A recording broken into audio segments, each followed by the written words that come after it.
Hey guys, so I just did an interview with my internet friend Alexey. He has his own YouTube channel where it's all about audio engineering as well. So I'm going to put a link to his channel in the description below.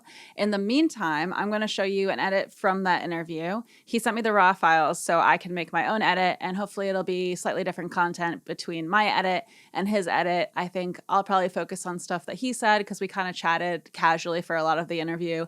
Some of it was more official. He might have that on his channel. So I'm gonna play that for you guys. Let me know what you think. I had been having huge lack of education about sound production because Russian music is no good in comparison to American and European music. Yes, and we Well, I don't don't know have about that. and we don't have such good teachers and mentors. For example, I tried to get some education here in Russia, but they even don't give us multi-tracks of some Russian music, and I even didn't know anything about multi-tracks until I was introduced to Produce Like a Pro Academy. Only at Produce Like a Pro Academy, I learned all about multi-tracks, how to use them. And here in Russia, they only just making some money, giving you some information without any practical experience, without any homework. I don't know how you can call it homework, because at Produce Like a Pro Academy, they have not only multi-tracks, but also they have video breakdowns, of mixes by Warren, how Warren mixed this or that song. And here we don't have anything like that, So I'm sorry. I'm sorry for talking about myself too much. I find it interesting. I want to know more about what the industry is like over there where you are. It doesn't work because here in Russia, for example, in Moscow, we have two major cities, not like in America, because in America, the capital is Washington, D.C., and in Russia, capital is Moscow. And according to Russian mentality, according to Russian mentality, if you want to succeed in your life as an artist, as a musician, as a filmmaker, actor, actress, the only road you should go is to Moscow. Like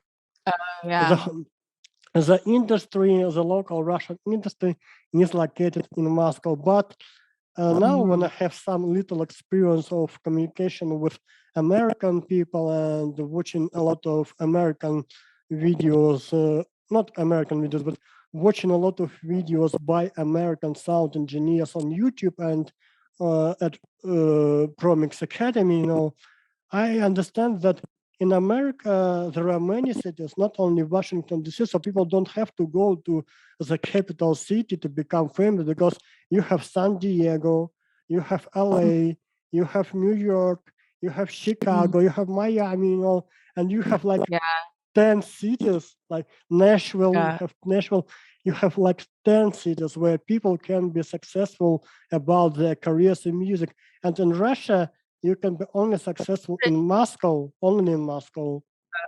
Yeah. Yeah. I mean, we do have that. It's to varying degrees though. I mean, like LA has more going on than San Diego where I am. So it's to varying degrees, but I'm still doing it over here. But if I went to LA, there's more opportunity there. So I don't know. In Russia, you have only opportunities in Moscow because Russia is a pretty large country, huge country, but only Moscow has its own show business, if you can say so. And mostly they're trying to copy American and European music, because our famous Russian singers, female and male ones, are just stealing European and American music. And they translate lyrics into Russian, and they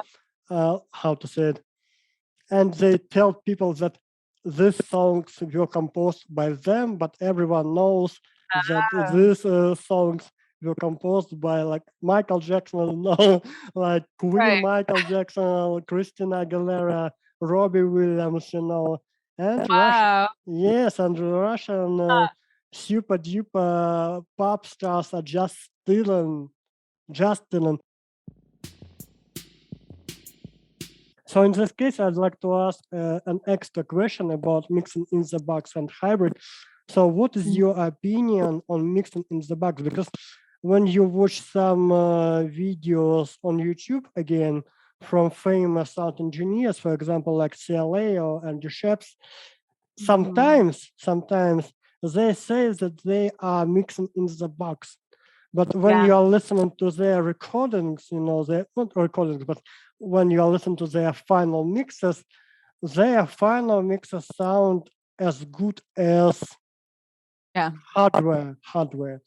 So in this case, what is your opinion? Can you mix on a professional level only in the box? I think so. People have done it, right? So it's possible.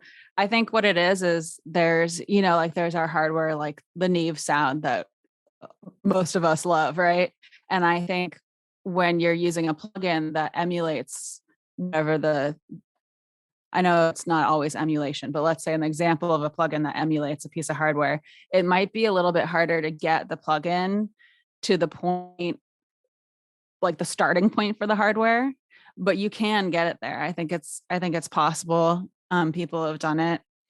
I just think, I think a lot of times people end up getting the hardware nowadays and loving the hardware because it's just a little bit faster and easier to get to the same point, if that makes sense. And that's not like a blanket statement. I think it just, most of the time, that's kind of how it ends up being. So it's like you can really mess things up mixing in the box. It's all about having the ear, right? And knowing how to get to where you want to be with the sound, and then taking the time to learn how to do that and really fine tune that tone, that sound that you want. But I think it's possible. Does that kind of answer the question? Yeah, thank you so much. So in this case, for example, when CLA shows how he uses Slate plugins for mixing, so he shows not only because he was paid for promotion Slate plugins, but because he uses for real. Yeah, I mean, I think a lot of those engineers really do use plugins and use the plugin versions of things. It's just kind of, I think it's, when you're working on something, you have whatever tools you have at your disposal. So if you have a whole bunch of the actual hardware and you want to use that, then go ahead and use that. But if you have, if the sound you want can be easily attainable with a plugin, or how to attain it with a plugin, even, sometimes it's not always that easy, but you just kind of go for whatever tool you have available. And it's all about the engineer and their skill level and their ear and being able to get where they want to get, I think. And my last extra question, and we will come back to the interview. What do you think about people who are, who are super aggressive about this topic, and they say that you should mix only by using hardware and you cannot achieve good mixes by using plugins? Because I have seen such comments on Facebook like all the time. Yeah, I don't think that's true. Because there are good mixes out there that people have done in the box. There are good mixes that people have done with headphones. I think it's harder to do, but it's possible. And I think it all just boils down to the skill level of the engineer.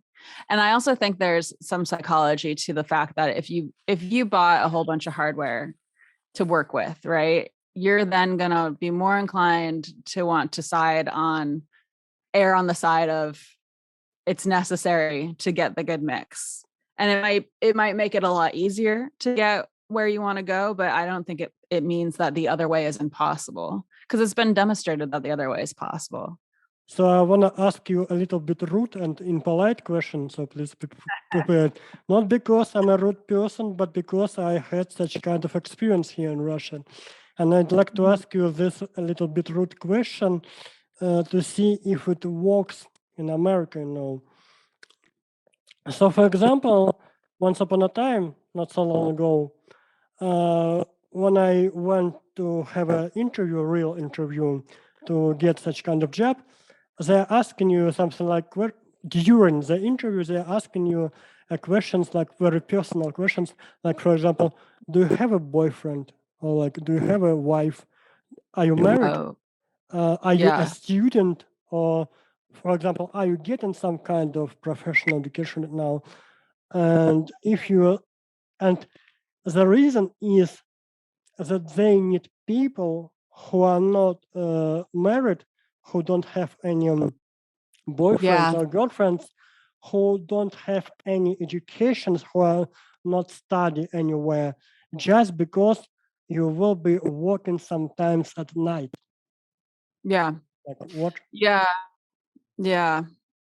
Well, and there's, a lot of those questions, there's that can be difficult for women too. Sometimes the last, it's like it's this attitude I think is not so much happening here anymore, but it used to be more of a thing where it'd be harder for women to get jobs if they were like of the age where you could be about to have a kid, because then it's that they're looking for someone that they can just get to work for them constantly, and not, it's like there's a benefit, as awful as it is to say, there's a benefit to companies in hiring like people that don't have as many attachments and family obligations, because then they can get them to just work for them all the time, right?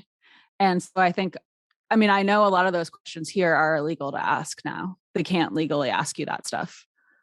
The idea, about America, one of the greatest idea is because you have a lot of good rules, and you have a lot of good laws, and you can protect yourself. For example, if you will be asked some inappropriate question like, do you wanna fuck to get this Mm, job? So you can right. sue a person, you can sue a person, you can sue a Yeah. person even without recording your conversation, because you have some laws, not because you are a girl, not because you are a woman, but because you are protected by some government laws. And here, there are no laws. So they're Huh. asking you, for example, they can ask you why your hair is green, because it's Right. my style. Well, it's Yeah. a very weird style. Why, for example, you have a piercing in your nose, even why you have Right. some purple or dark red t-shirt.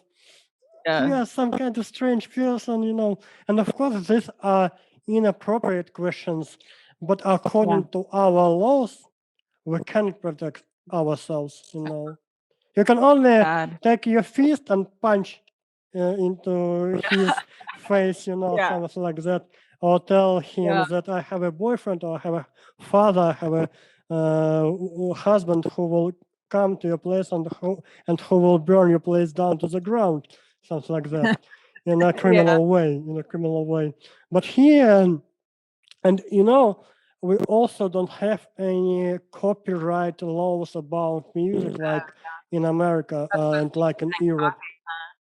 Yeah.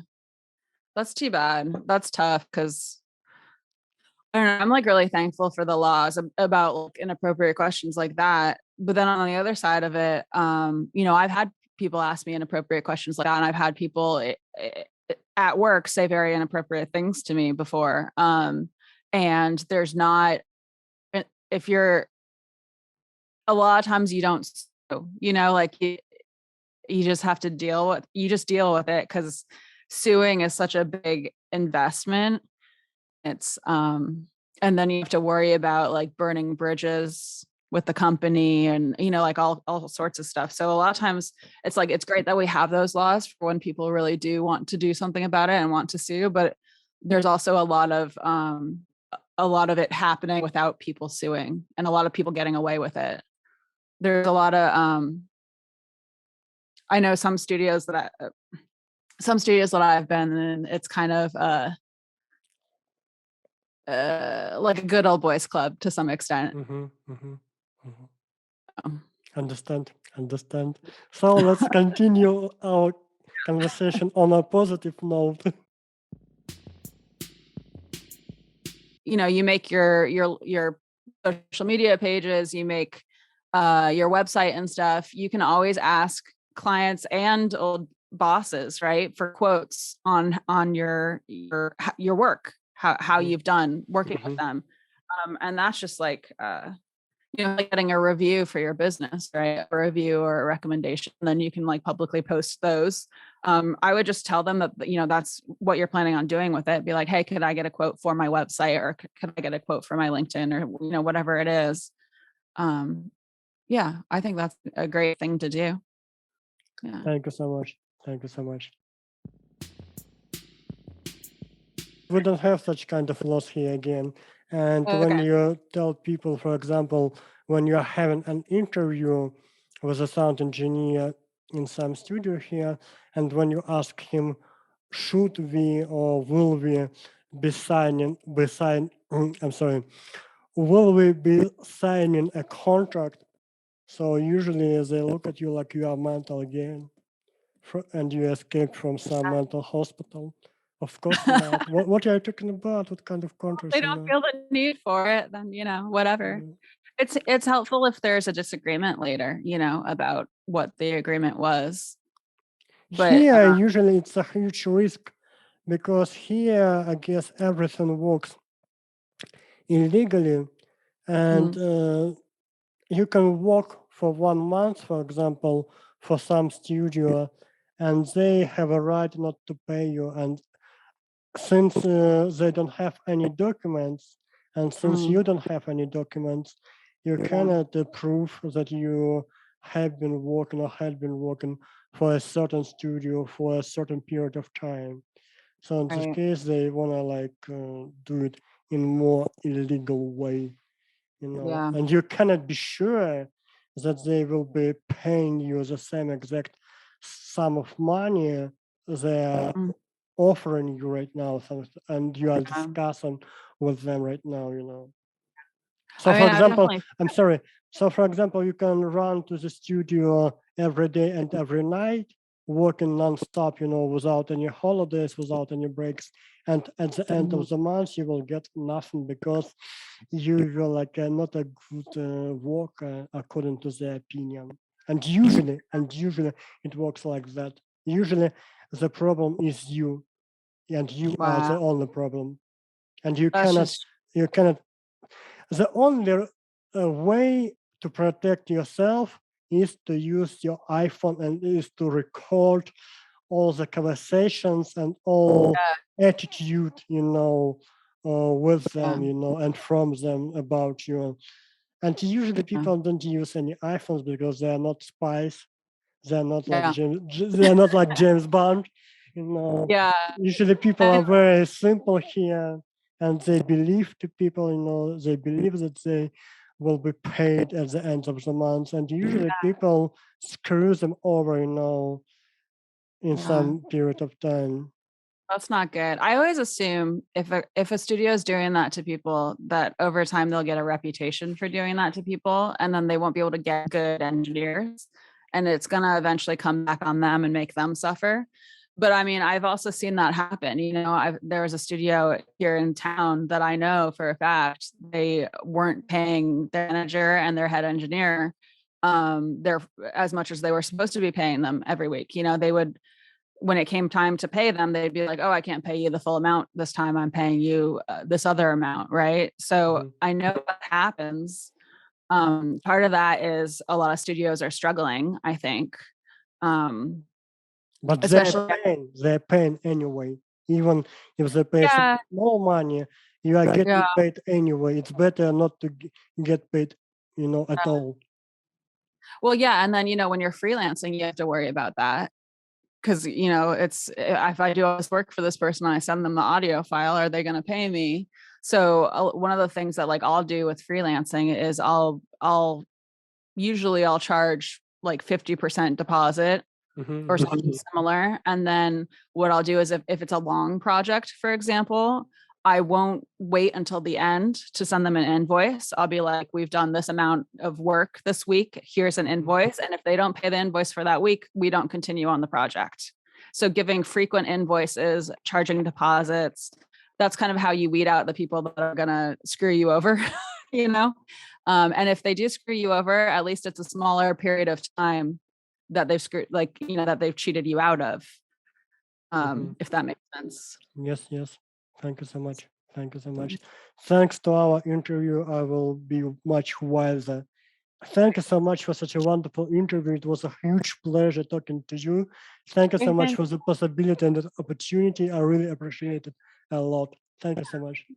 Thanks for having me. This was a lot of fun. So that's it. We just hung out and chatted. I hope you guys liked it. Let me know what you think in the comments below. And as always, like, comment, subscribe, hit the notification bell. I'd appreciate all of that stuff. I also have a Patreon. So it's patreon.com/CatoNoise. And if you want to check that out, please feel free. It helps support my channel. I really appreciate all my patrons. And there are some additional bonuses on there for being a Patreon patron. So go check that out. And other than that, I come out with new videos every Wednesday. And thank you for watching. Okay. I drank too much coffee and it's raining out, and I wish it wasn't raining. Actually, I kind of like the rain. I got water on my face coming up here, but should be fine. Everything's great. I got a puppy in the house for this week, actually. She's one of the guide dog puppies, and she's really sweet, and she's one of the older ones, so she's very well behaved. And we've been having a lot of fun hanging out with her the past couple of days. She's here until like the end of the week, the end of next week. It's Saturday right now. Anyway, okay, bye.